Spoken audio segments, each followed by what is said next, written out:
All right, good morning. Okay, last week we were talking about fellowship. And during our discussions about fellowship and being in church, we did touch on God's order and discipline somewhat as we went along. So this morning, there's a email I'd like to answer that kind of goes along with that. So here's an email someone sent me last week. It says, Pastor Reid, can you please explain why Miriam turned leprous and not Aaron as well? Someone told me it was a gender thing, that Miriam was not exercising submission to men. Okay? All right. So, why Miriam and not Aaron? This is not just a curious question. It's actually, I've had this come up before, because a lot of people assume that because Miriam got hit with leprosy and Aaron did not, that Aaron somehow escaped judgment or was off the hook, right, for the same offense. But this goes right along with what we were talking about in the continuity of covenants and how God deals with his covenant people. If God is just, then why did visible judgment fall only on Miriam and not Aaron as well? Was this God just being hard on women? Was God a misogynist? The event in question takes place in Numbers chapter 12, so go ahead and turn there. But first, before we get into Numbers 12, let's situate the moment where we are at in Israel's history at this time in the Bible, all right? Now, Israel has left Egypt. They've passed through the sea. They've camped at Sinai. They've received the law. They've ordained the priesthood, be the Levitical priesthood, and they've built the tabernacle, all right? Okay, and God is now leading his people through the wilderness, a cloud of by day and by night, pillar of fire by night. Yes, okay, and that was just one chapter earlier. Numbers 11 tells us that there were also 70 elders. They were also received the Spirit to help Moses bear the burden of leadership. Do you remember that? Okay, and those 70 elders received the Spirit. Very important. All right, so in chapter 11 we have this. Numbers 11, verse 26 through 29. But there remained two of the men in the camp. The name of the one was Eldad, the name of the other Medad. And the Spirit rested upon them, and they were of them that were written, but went not out unto the tabernacle, and they prophesied in the camp. And there ran a young man and told Moses, and said, Eldad and Medad do prophesy in the camp. And Joshua, the son of Nun, the servant of Moses, one of his young men, answered and said, My lord Moses, forbid them. And Moses said unto him, Enviest thou for my sake?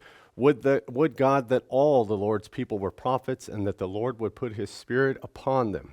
Okay, and this is the movement of the Spirit in the Old Testament, by the way. Very important, very important. All right, so what do we have here? Eldad and Medad prophesied in the camp, and when Joshua got nervous about that, Moses said, I wish all of God's people were prophets, right? In other words, gifts may be shared broadly, but that does not cancel out or nullify the unique office that God gave to Moses as the mouth-to-mouth mediator, okay? So in this atmosphere, we have distributed spiritual gifts, rivalry perhaps, and presumption, right? Do you see what's going on here? Why did Joshua get nervous about that? Because that would undermine Moses' authority as prophet, right? Or as one as God's mouthpiece, right? That's what Joshua was worried about. And yes, that is the same Joshua. Okay, all right. So Joshua got nervous about that. Now, with that in mind, we'll go right into chapter 12. Numbers chapter 12, verse 1 and 2. And Miriam and Aaron spoke against Moses because of the Ethiopian woman whom he'd married. For he had married an Ethiopian woman. And they said, Hath the Lord indeed spoken only by Moses? Hath he not spoken also by us? And the Lord heard it. Okay, now what just happened in Numbers chapter 11? Distributed gifts. You see what's going on here? Okay, very important. So the phrase here, Miriam and Aaron spake against Moses. Okay, do you see that? That is a bad translation. It is not translated correctly in the Hebrew grammar. Okay, so we got to straighten that out first. Spake here is the verb va tabder. Okay? That means it is a feminine singular. Feminine singular, agreeing with Miriam's name, not Aaron's. Okay? So stay with me here. Which makes Miriam the subject of that first phrase, okay? So that would instead, what we should have here instead is a third person feminine singular, all right? Hebrew grammar. So it should literally be read, and she spoke. And she spoke, okay? So you could read it as, and Miriam spoke, and Aaron. Okay? Do you see that? That, right there. So, Miriam spoke, and Aaron, against Moses. Okay? That's important because the correct grammar here makes Miriam the active instigator. You see? While Aaron was included as her partner. First things first. And of course, the order of names reinforces this point. Miriam first. And Miriam spoke. All right? And notice Scripture does not hide Aaron's guilt, but it does single out Miriam as the instigator. All right? How many times you read that and didn't know that? Learn something new every day. So what was said? Well, on the surface, it seems to be a complaint about Moses' marriage, right?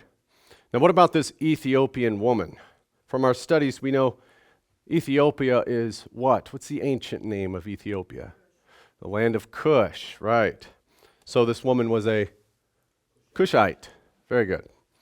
As to her actual identity, it has differing schools of thought, though none of them are definitive. So we really don't know who Miriam is speaking of here.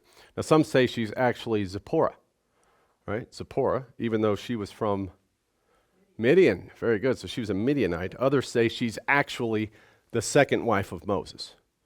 All right? Now, in either case, it's not revealed or debated in these verses because it's not the real issue to begin with. All right? Now, I know that's not going to satisfy you kingdom believers out there and your curiosity. So real quick, I'll anticipate your next question. All right? Pastor Reid, if this woman's identity is of no real import, then what warrants Miriam's complaint in the first place? Right? Was she black? Is that what Miriam had a problem with? Especially considering we understand that she certainly wasn't of another race because that's forbidden. Right? So what's Miriam actually complaining about? All right, so what is Cush? The land of Cush. Here? You see that? Cush was named after Ham's son, Cush, right? Okay, and it's located in northeast Africa, like we know. It's actually the upper Nile, correct?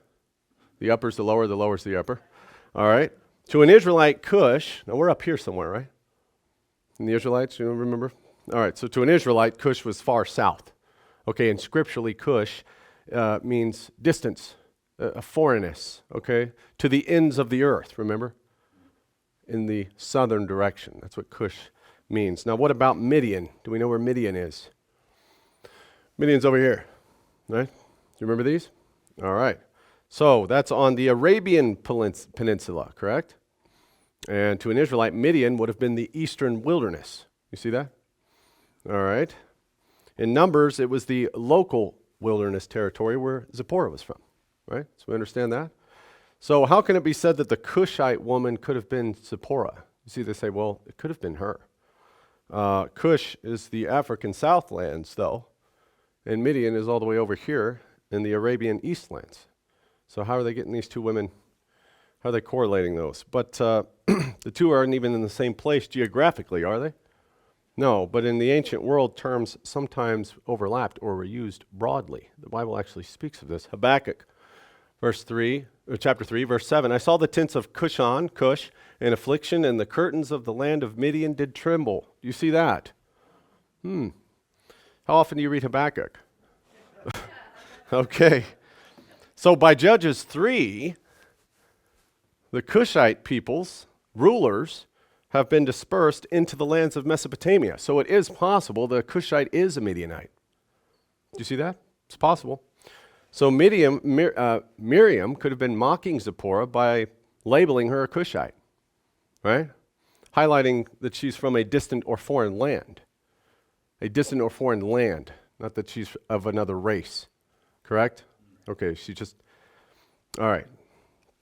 Or she could have just been poking fun at Zipporah or Moses' wife for being a southerner. Depending on who you talk to, being a southerner is a very good thing or a very bad thing. Okay? Even up here in Idaho. So, or Cushite could have just been Moses' second wife from another region. From another region. Okay, that's all.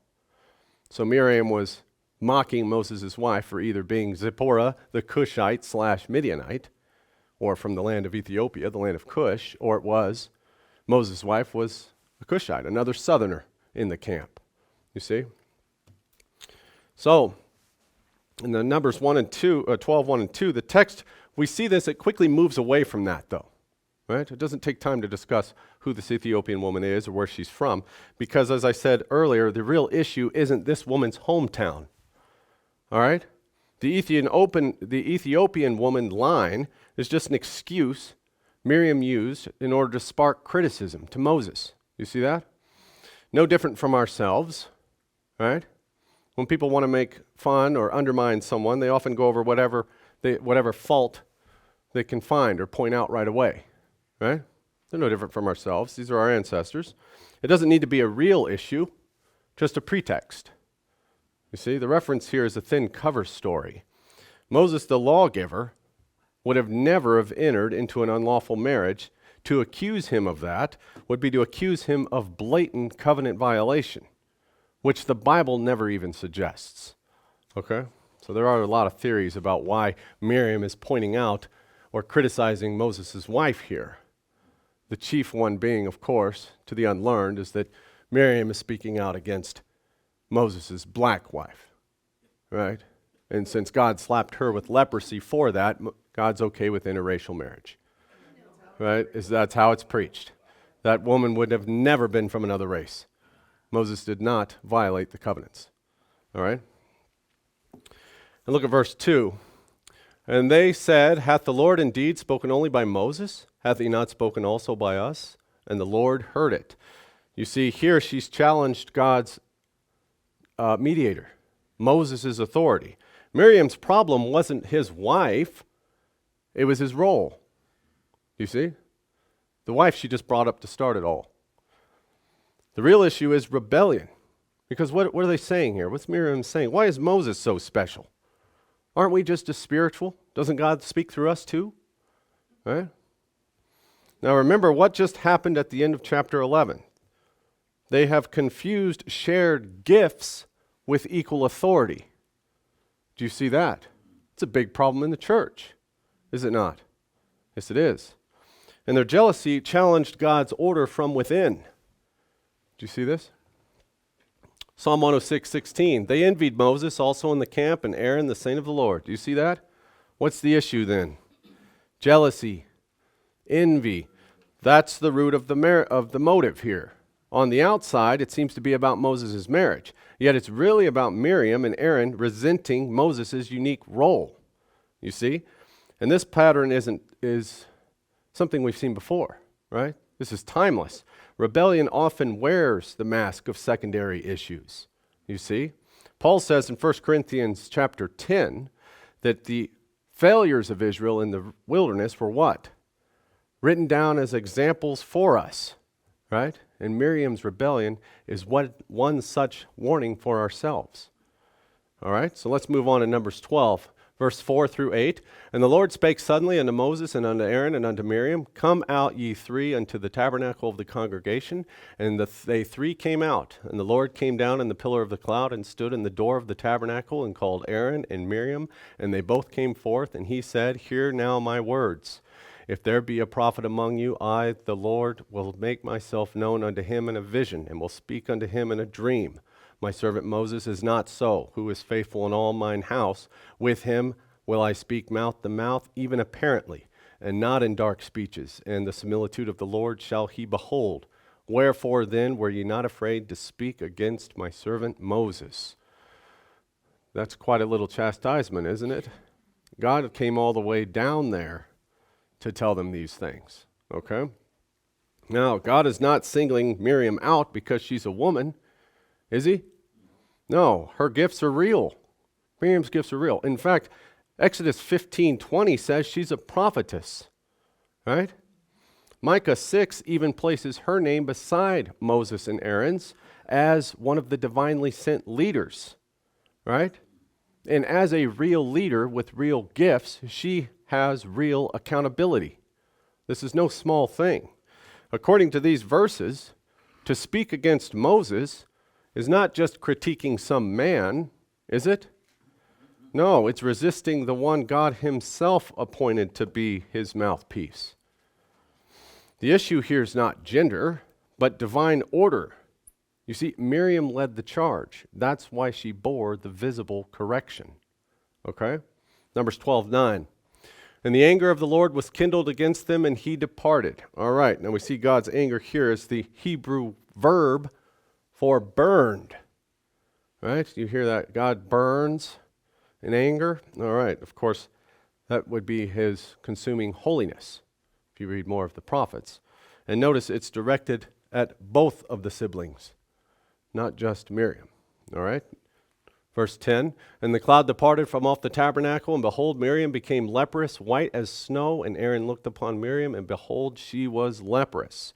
All right, there we have visible punishment that falls upon Miriam. And of course, this white as snow highlights the severity and visibility of the affliction. Okay? This was no case of Miriam just catching a common cold, was it? No, white as snow, it had developed. Okay? Now, why wasn't Aaron struck with leprosy as well? That's the question. Miriam gets turned white as snow, but Aaron, no. Why not? Why is that? Aaron was what? He was, right, we'll get there. Aaron was the high priest. Therefore, if he'd been made leprous, he would have been ceremonially unclean, right? Okay, which means he could not serve in the tabernacle, which would have effectively shut down Israel's sacrificial system. Do you see that? Now, this has just started. The tabernacle was just built. We just got started with corporate worship, right? So, the high priesthood had to remain intact until the ultimate high priest, Christ, came along, right? Striking Aaron leprous would have shut down the high priesthood immediately. We just started. What other high priests do we have? Do we have them all throughout the Israelite tribes yet? We've got the one, right? You see that? Okay. Now there's a parallel to this, believe it or not. In 2 Samuel chapters 11 and 12, David commits adultery with Bathsheba, right? And arranges for the murder of her husband, Uriah, right? Now, by the law, both crimes deserve death, correct? Both. 2 Samuel 12:13, and David said unto Nathan, I have sinned against the Lord. And Nathan said unto David, the Lord also has put away thy sin. Thou shalt not die. Was David let off the hook for this? He deserves the death sentence, right? Murder and adultery. Now, why did David seemingly escape judgment that the law commanded? Why is that? Did God take David's sins lightly? No. The child born to Bathsheba dies. David's household is torn apart by the sword. And these sins scarred David's reign in his kingdom and followed him until the end of his life. Did they not? But David's life was spared. He was preserved. Why? Because of God's covenant with him, right? The messianic promise that through David's line, Christ would come. Therefore, David's line could not be cut off. Do you see that? God's purpose for David required sparing him, even as he severely punished him. Do you see that? So there is a parallel. Just as it was with Aaron, you see, God's judgments are purposeful. They fit into his redemptive plan of the ages. All right? Even though we may, with our mortal minds, not understand those things. But David did not get off, did he? Martha and I have discussed this as well. We believe that this fate is worse than death if he had just died instantly. He saw his entire household ripped apart. But then you've got, well, Pastor Reid, what about those other high priests? They died, right? You're talking about Leviticus 10, right? 1 and 2, and Nadab and Abihu, you know them? The sons of Aaron took either of them his censer and put fire therein and put incense thereon and offered strange fire before the Lord, which he commanded them not. And there went out fire from the Lord and devoured them, and they died before the Lord. Instantly, right then and there. Now, why did they get hit like this, but Aaron still no leprosy, right? What's going on here? Once again, we have to understand where this takes place, okay? At the very beginning of Israel's priestly worship, right? And the tabernacle had just been consecrated, all right? You remember they had put the animals on the altar and then the fire came down from heaven and burned them up, right? Do you remember that? Okay. So now the priesthood has been publicly installed as the mediators between God and Israel, correct? This is the foundation upon which Israel's entire worship life would stand, okay? Now, what exactly did these two do? They offered strange fire. Strange fire. That means the fire did not originate from the altar of burnt offering, which was the only source God had sanctified. You understand? Instead, they brought their own fire into the holy place, their own method of worship. Do you see that? On their own terms. So in effect, they came before God in their own way and modified what he had not commanded. Do you see that? You see, if God had allowed the priests right here at the very beginning to alter his commands on the first day, he would have allowed was a doctrinal act of corruption in the priesthood at its inception. Do you see that? Which would have ruined Israel's covenant worship permanently. Do you see that? All right. Therefore, God's judgment upon these two was swift and preventative. Preventative in order to preserve holiness and set boundaries for the future generations. You see, it all starts here. It all starts here. If they could invent their own offerings and live, then God's holiness would be treated as common, right? And that God's commands were negotiable. You see? And remember, this was all done in public. All done in public. All right? Of course, another parallel to this, can anyone think of anyone else dying instantly? It'd be Uzzah, right? From 2 Samuel 6. He died instantly when he treated the Ark of the Covenant casually, or treated God's holiness casually. They put it on a wagon and it went to fall off and he grabbed it and died right there immediately. Okay? All right. So, New Testament, any witnesses? Ananias and Sapphira? Right, we know them. They were struck dead in Acts 5. Remember that? For sacrilege and deceit directed against the Holy Spirit in the presence of God. Involving what? Money, land, and secretly keeping a share. The irony, of course, being, as Peter told them, they didn't have to. Right? They didn't even have to. They lied about it. And they died instantly. Why? To preserve the church. To preserve the early church. You see, that was right at the early church's inception. God had to lay it down swift. All right? Back to Numbers chapter 12, verse 11 and 12. And Aaron said unto Moses, Alas, my Lord, I beseech thee, lay not the sin upon us, wherein we have done foolishly, and wherein we have sinned. Let her not be as one dead, of whom the flesh is half consumed, when he cometh out of his mother's womb. All right. So, apparently, after seeing Miriam white as snow, Aaron is shocked into humility, right? And now, instead of criticizing Moses, he's pleading with him, all right? He calls Moses my Lord. Now, that's the Hebrew word Adon, right? You familiar with that one? All right. And that's used for someone in authority or someone who has a place of honor, all right? And so doing, we now see Aaron acknowledging Moses' God-given authority, okay? And notice the pronouns us. One of the rare times in the Bible it's not shifted, this sin. You see? Even Adam didn't do that. He says us. He does not try to shift the blame to Miriam alone. We have done foolishly. We have sinned. You see?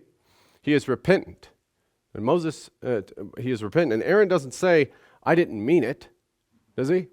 No, he says, I know what I deserve. Please don't let it remain on me. Right? And look at this. Aaron also knows that Miriam's leprosy isn't just a medical condition, is it? No, she's considered unclean, meaning that she is effectively dead to the community.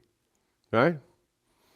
So it's not just her physical state, but also the separation from God. She can't go to the tabernacle or anything like that. She's separated from God and Israel, the community.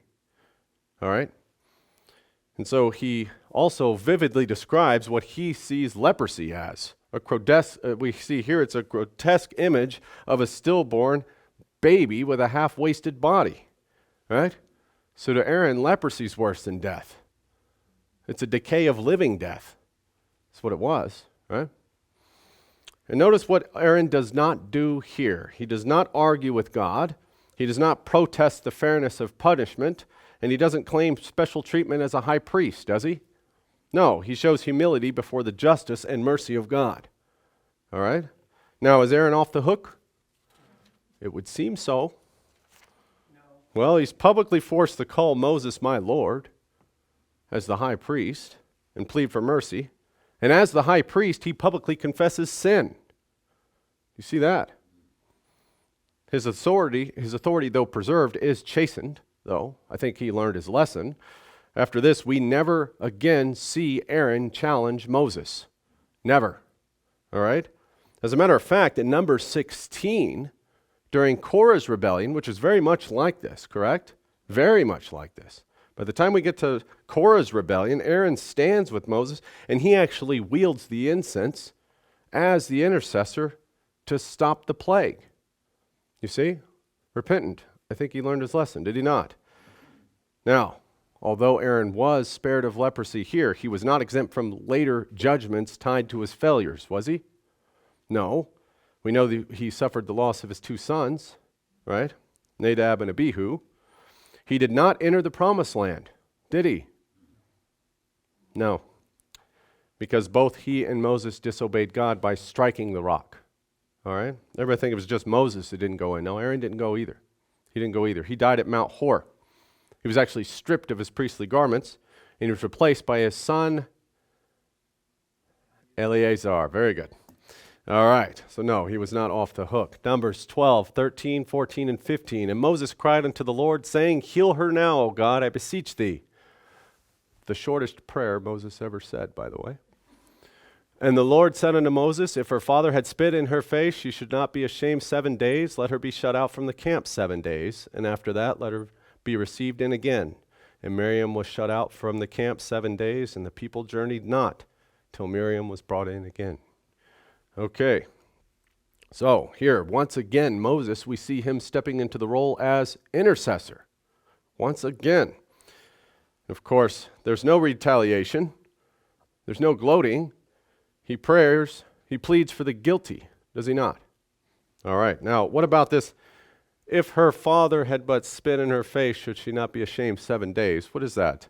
The image of spitting in the face in the ancient Near East and the ancient customs was a gesture of public disgrace or rejection, okay? God is saying that even on a human level, such disrespect brings shame and a time for reflection. Do you see that? Even on the human level. How much more, then, when someone is despised, someone of God's appointed order? Do you see? So from least to greatest here. Of course, we know the 7-day exclusion is what? 7-day exclusion, that's the Levitical quarantine law, is it not? Okay. And after a period of uncleanness, an examination would happen by the high priest, correct? And then, of course, restoration could follow after that. You know, those quarantine laws.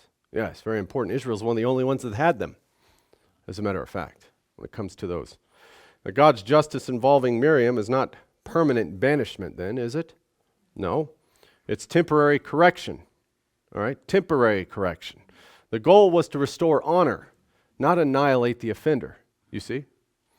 As a matter of fact, according to Hebrews 12, God disciplines his children as a father, not as an enemy. Right? All right, so we see that she was shut out from the camp. This shut out from the camp is official. Okay, this is official.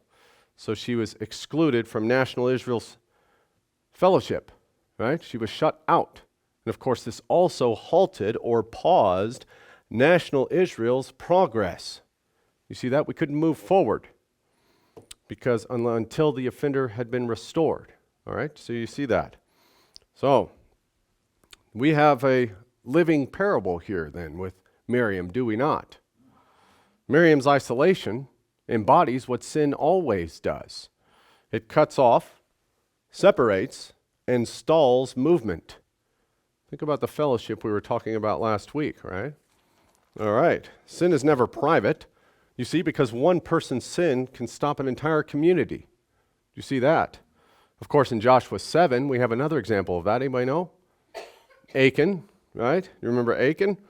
Yes. His hidden sin caused defeat for Israel until it was found and addressed.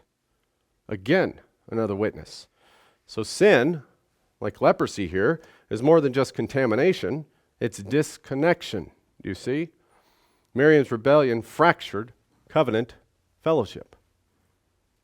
All right. God's not singling out Miriam because he's a misogynist. He honored her as both a prophetess and leader, right?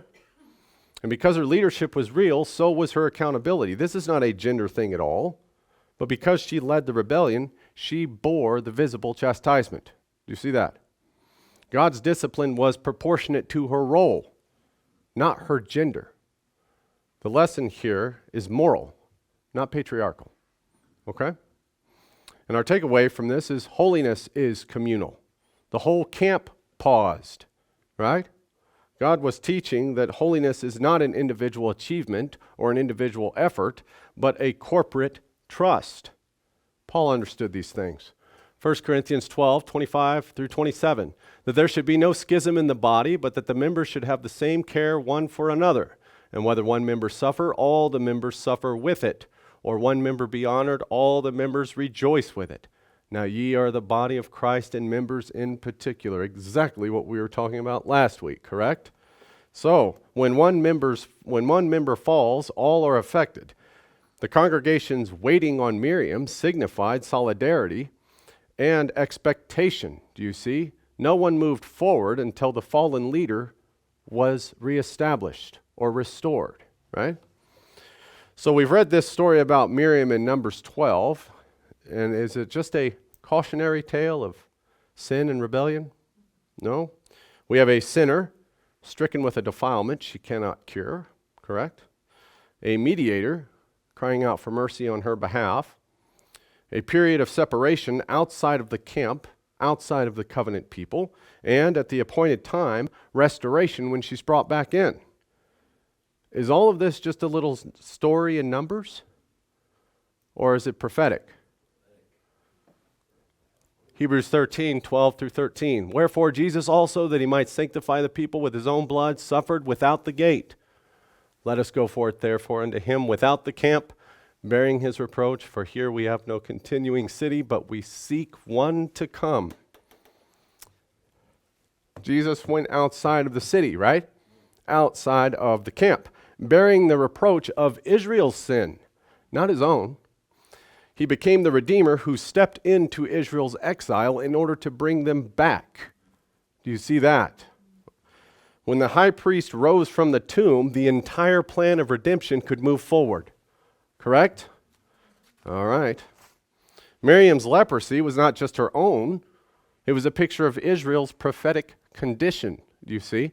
Just as the camp could not move forward until the leper was restored, the story of redemption cannot conclude until Israel herself is cleansed and brought back in.